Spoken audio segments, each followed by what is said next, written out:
Kwa majina naitwa Mariam Shirima. Namshukuru Mwenyezi Mungu siku ya leo tarehe 27 nimefanikiwa kupata sakramenti ya ubatizo na sakramenti ya kipaimara.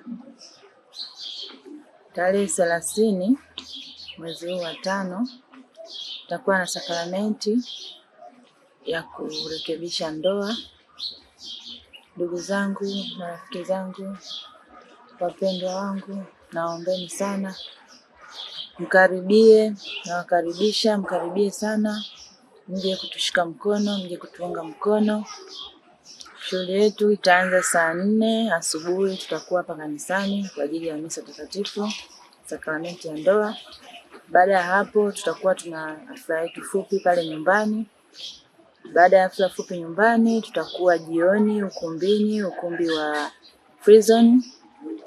Karibuni sana, tunawapenda sana.